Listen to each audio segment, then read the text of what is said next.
ಇನ್ನು ರಾಜ್ಯ ರಾಜಕಾರಣದಲ್ಲಿ ಹೊಸ ಚರ್ಚೆಯನ್ನ ಹುಟ್ಟು ಹಾಕಿದ ಶಾಸಕರ ಹೇಳಿಕೆ ಅನ್ನುವಂತ ಪ್ರಶ್ನೆ ಇದೆ. ಮೈಲಾರ ಕಾರ್ಣಿಕ ನುಡಿ ವಿಶ್ಲೇಷಣೆ ಮಾಡಿದ್ದಾರೆ ಬಸವರಾಜ ಶಿವಣ್ಣನವರ ಬಾಡಿಗೆ ಶಾಸಕರಾದಂತ ಬಸವರಾಜ ಶಿವಣ್ಣನವರೇನಿದ್ದಾರೆ ರಾಜಕೀಯವಾಗಿ ವಿಶ್ಲೇಷಣೆ ಮಾಡಿದ್ದಾರೆ. ಎಲ್ಲಾ ಕಾರ್ಣಿಕ ನುಡಿಗಳಿಗಿಂತ ಈ ಬಾರಿ ಒಂದು ರೀತಿ ವಿಶೇಷವಾಗಿದೆ. ಬಾಡಗಿ ಶಾಸಕ ಬಸವರಾಜ ಶಿವಣ್ಣನವರೇನಿದ್ದಾರೆ ರಾಜಕೀಯವಾಗಿ ಅದನ್ನು ವಿಶ್ಲೇಷಣೆ ಮಾಡಿದ್ದಾರೆ.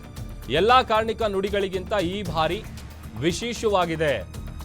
ಸಂಪಾಯಿ ತಲೆ ಪರಾಕೆಂದ್ರೆ ಜಗತ್ತಿಗೆ ಒಳ್ಳೆಯದಾಗತ್ತೆ, ಅಂದ್ರೆ ಸರ್ಕಾರ ಸುಸೂತ್ರವಾಗಿ ನಡೆಯುತ್ತೆ, ಹೈಕಮಾಂಡ್ ತೀರ್ಮಾನಿಸುತ್ತೆ, ಮತ್ತೊಮ್ಮೆ ಕಂಬಳಿ ಬೀಸುತ್ತದೆ ಅಂತ ಬಸವರಾಜ್ ಅವರು ಪ್ರತಿಕ್ರಿಯೆ ಕೊಟ್ಟಿದ್ದಾರೆ.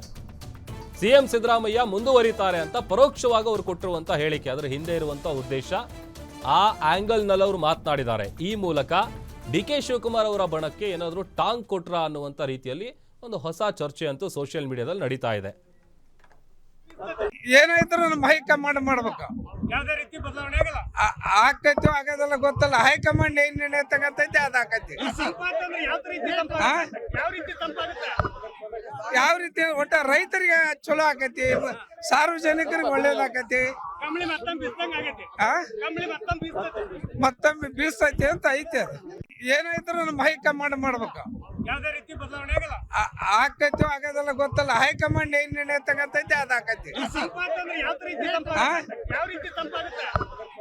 ಯಾವ ರೀತಿ ಒಟ್ಟ ರೈತರಿಗೆ ಚಲೋ ಆಕೈತಿ, ಸಾರ್ವಜನಿಕರಿಗೆ ಒಳ್ಳೇದಾಕೈತಿ, ಮತ್ತೊಮ್ಮೆ ಬೀಸ್ತೈತಿ ಅಂತ ಐತಿ. ಅದು ಏನಾಯ್ತು ನಮ್ಮ ಹೈಕಮಾಂಡ್ ಮಾಡ್ಬೇಕು, ಯಾವ್ದೇ ರೀತಿ ಬದಲಾವಣೆ ಆಗಲ್ಲ.